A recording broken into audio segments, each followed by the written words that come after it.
Hello ನಮಸ್ಕಾರ friends. ಇವತ್ತು ನಾನು ಕನ್ನಡದಲ್ಲಿ ವಿಡಿಯೋ ಮಾಡಿ ತೋರಿಸ್ತಾ ಇದ್ದೀನಿ. ಫಸ್ಟಿಗೆ ನಮ್ಮ ದೇವಸ್ಥಾನ, ನನ್ನ ಮನೆ.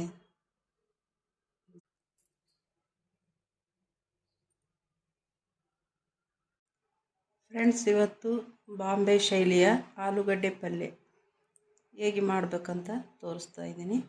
ಇದಕ್ಕೆ ಬೇಕಾಗುವ ಸಾಮಗ್ರಿಗಳು ನೋಡ್ರಿ. 3 ಆಲೂಗಡ್ಡೆ ಹೆಚ್ಚಿಟ್ಟುಕೊಂಡಿರೋದು, ಒಂದು ದೊಡ್ಡ ಸೈಜು ಟೊಮೊಟೊ, ವಟಾಣಿ ನೆನೆಸಿಟ್ಟುಕೊಂಡಿರುವ ವಟಾಣಿ, ಈರುಳ್ಳಿ ಒಂದು ದೊಡ್ಡ ಸೈಜು, ಕರಿಬೇವು, ಕೊತ್ತಂಬರಿ. ಮೊದಲಿಗೆ ಎಣ್ಣೆ ಕಾಯಕ್ಕೆ ಇಡಬೇಕು. ಸಾಸಿವೆ,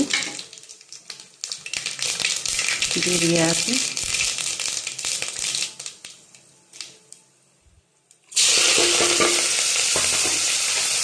ಕರಿಬೇವು, ಉಳ್ಳಾಗಡ್ಡಿ ಹಾಕಿಬಿಡಬೇಕು.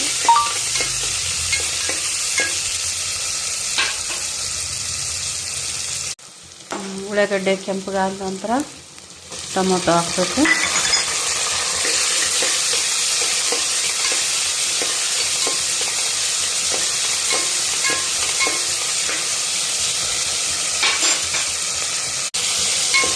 ಚೆನ್ನಾಗಿ ಫ್ರೈ ಆಗಬೇಕು.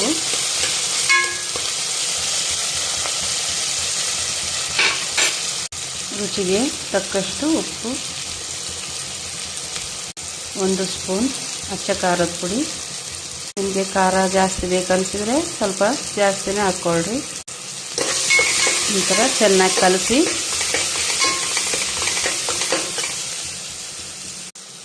ಸ್ವಲ್ಪ ಅರಿಶಿಣ ಮಿಕ್ಸ್ ಮಾಡಿ ಚೆನ್ನಾಗಿ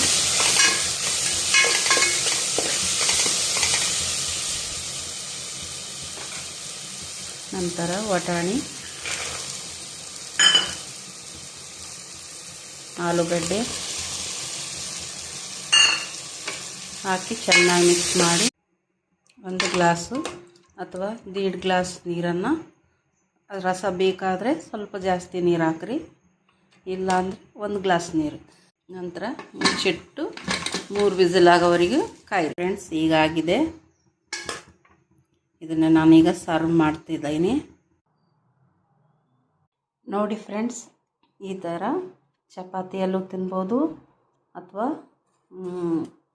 ಪೂರಿಯಲ್ಲಾದ್ರೂ ತಿನ್ಬೋದು. ಈ ಬಾಜಿ ಇದು ಬಾಂಬೆ ಶೈಲಿಯ ಬಾಜಿ, ಅದಕ್ಕೆ ಬಾಜಿ ಅಂತೀವಿ ನಾವು. ನಿಮ್ಗೆ ಈ ವಿಡಿಯೋ ಇಷ್ಟ ಆದರೆ ಲೈಕ್ ಅವ್ರು ಸಬ್ಸ್ಕ್ರೈಬ್ ಮಾಡಿ, ಬೆಲ್ ಐಕನ್ ಒತ್ತಿ.